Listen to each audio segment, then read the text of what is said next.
Hi, this is Mark Rockford with the NCIHC Committee for Working with Languages of Lesser Diffusion. And I have with me here, Mary Mwangi.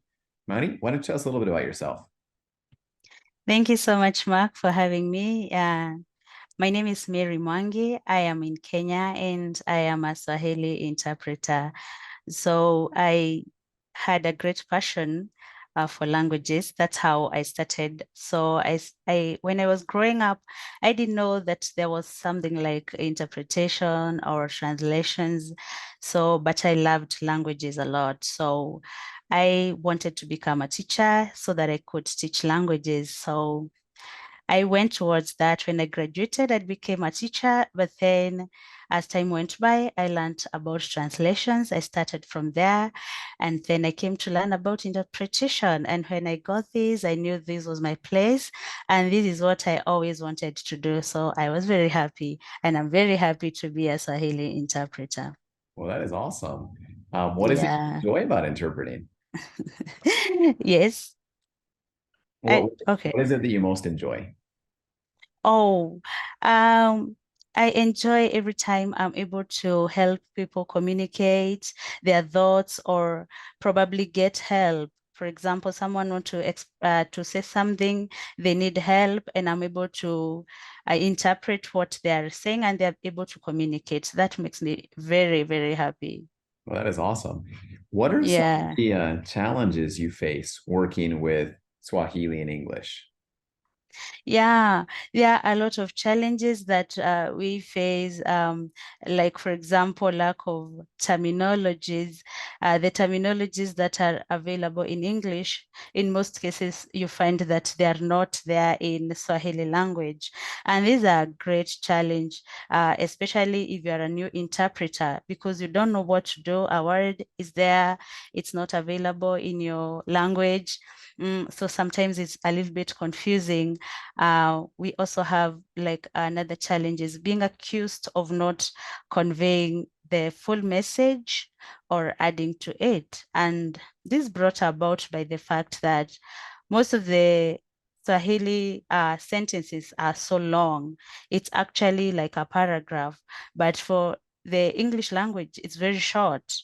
Yeah, so Can you give me those are an some of the. example in both languages, maybe? Tell me something in English that's short and then Mhm. give us the interpretation in Swahili. Okay, so in English, it's just let's say I need to give you a shot to reduce pain. So I think that's about 4 words. So in Swahili, unahitaji kupewa sindano ya kupunguza maumivu yako. So those are, I think, are about 7 words in Swahili. So that is it. Yeah, quite the expansion. Wow. Yeah. Well, going Mhm, back to the first challenge you mentioned, the terminology that just doesn't exist. How have you mhm. dealt with that? How did you overcome that issue? Yes, I was able to overcome that by having or writing my own glossary. I realized that I really needed to have a glossary so that I can at least write the words in English and also write the Swahili words for it, or a description or the meaning. If there is no word to word, I have to write the meaning. And that has made my work very, very easy as That's far as awesome. interpretation is concerned. Yeah. Is that a digital glossary you've created, or is it like old school, like pen and paper? Actually, for now, it's just old school. I have just written on a book. Yeah. Very good. I mean, that's a good start. Do you know, Yeah, are sure. there any good English Swahili glossaries out there online? Yeah, there are. Like, for example, we have Google Translate. We also have Bing Translator. And also, I think there's YouTube. Yeah, some of them can also be found on YouTube. Okay. And so those I Yeah. imagine you could use for general stuff or medical terminology, maybe not in context, right? Is where you could use those for. The glossary. Well, I mean, Google Translate's famous for doing an okay job in some instances and being really bad in Yeah, oh you cannot entirely, yeah, sure. You cannot entirely depend on Google because sometimes it doesn't give the correct interpretation or the correct word-to-word translation.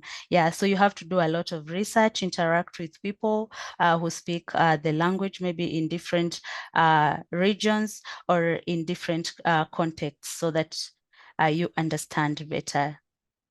that's really interesting. I haven't really asked very much about that in the past. Are there quite a few different dialects or regional versions of Swahili? Yeah, a lot. Like, for example, Swahili in Tanzania is slightly different from Swahili in Kenya. Swahili in DRC Congo is different from Swahili in Kenya. And also the Swahili that is taught in school is different from the Swahili that people speak here. For example, in the major towns, people have borrowed words from English and from local languages. So they mix that and call it Sheng. So Sheng is like a Swahili, but not pure Swahili. It's not the Swahili that is taught in school. So for you to be able to interpret that Swahili, you need to have interacted with the people and learned how they speak, learned their culture, and yeah, Wow, that's yeah. a challenge. So if I'm understanding Mhm. correctly, they're all mutually intelligible, right? Like you can understand, but you've got to ask for clarification and say, what does that word mean? Or like, what are you saying with, that term or whatnot? Yeah, it happens. Like, for example, sometimes back I was interpreting for a person, I think from Rwanda, and there was this word they were saying, kinga, and kinga was meant something different. Okay, means something different in Kenya, and so I had to ask him to clarify what kinga is because it's two different things. Yeah, kinga in Kenya means protection. Kinga in Rwanda means a bicycle. So that was very strange for me. So I realized that I need to do a lot of research for me to be able to interpret Swahili. Yeah, Well, for all that's people. interesting. Yeah, Do you have yeah. access or like, so, I mean, Netflix has been a wonderful tool for seeing people from Mhm, other countries speak the same mhm, languages, right? So, mhm. is there anything like Netflix, or can you watch maybe news from other countries, or how do you learn that dialogue? Because obviously you can't live everywhere, right? So, how do you Yeah, learn that? sure. That's a good question, Mark. So there are movies out there, like for example, we watch a lot of Swahili movies from Tanzania. Also, we have bloggers on YouTube who speak Swahili from different regions. You can also form like groups, maybe WhatsApp groups, and learn from them. Learn from them. Yeah. Yeah, that's awesome. That's a great way Mhm. to learn about Yeah, the different slangs and whatnot, right? Because goodness, exactly. bicycle to Mm-hmm. protection. That's quite Yeah. the Yeah, that was quite a difference. yeah, that really shocked me. Yeah.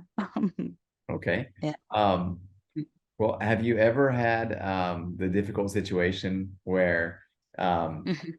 maybe the family members in the room while you're interpreting? Mm. And if Yeah. so, how do you handle that? So Because sometimes when the family I members in the room, right, they'll say, "Oh, the interpreter's not being accurate," or they said bicycle and they should have said this or what, right? okay. So I think the situation that I was in, they didn't like intervene so much, but eventually the provider said that maybe the family member could interpret, yeah, for the family. Yeah, I don't think I mean, I experienced a challenge, yeah, with that. Okay, well, that's good because I mean, obviously, everyone prefers the professional interpreter is doing the Exactly. interpretation, right, rather than the family member. Yeah, exactly, exactly. And you have to be on standby in case of anything. So that was what happened. I had to stay on standby. That's what they said, while the family member interprets for them. But believe you me, in most cases, the family member won't interpret everything. They will tend to conceal some of the message. they just interpret what they want to interpret. I So mean, I or be yeah. you have a bias, right? Like I can't Yeah, imagine yeah, trying to interpret for my exactly. mother, right? And they ask Hmm. about, Yeah. is she following Hmm. her diet or, Hmm. God forbid, sexual history, Yeah, something like that. exactly. So You won't interpret that. Hmm. it would be very, very, very difficult. That is for Yeah, sure. Because yeah, sure. it's hard to Hmm. be unbiased as it is. It's even more challenging to be unbiased if it's your family Hmm. member, right? So Yeah, that's right. Hmm. okay. Have you encountered any other difficult situations or memorable situations in interpreting that you'd like to share? Um, maybe when we are talking about word to word translation, there was this time when I was interpreting for a patient who was in labor. And so the nurse was trying to ask her, and she was screaming actually. And so the nurse was trying to ask her if it was okay if they did an epidural injection. And like I said, we don't have word to word translation for that in Swahili. So I had to think really fast. What am I going to say? So the first thing you do is to ask the provider to clarify. Yeah. So after they clarified, now I interpreted the meaning of epidural injection. Yeah, that's how I was able to handle that situation. But I'm very sure people out there are finding themselves in such kind of situations, but they don't know what to do. They don't know what to say. Yeah, That it's can be quite very a challenging, challenge. that's for sure. Speaking of Yeah. challenges, what Mhm. advice would you give to any new interpreters, anyone that's just getting started in the profession? Yeah. Okay. So I would tell them to be confident. If they didn't hear anything, let them not be afraid of asking the provider or the speaker of the language of limited diffusion to clarify what they said. Even if you have to ask for clarification 10 times, just ask for clarification to be able to interpret the right thing, to be able to pass the right message. Also, they need to do a lot of research. Let them write their own glossary to be able to deliver the right message always.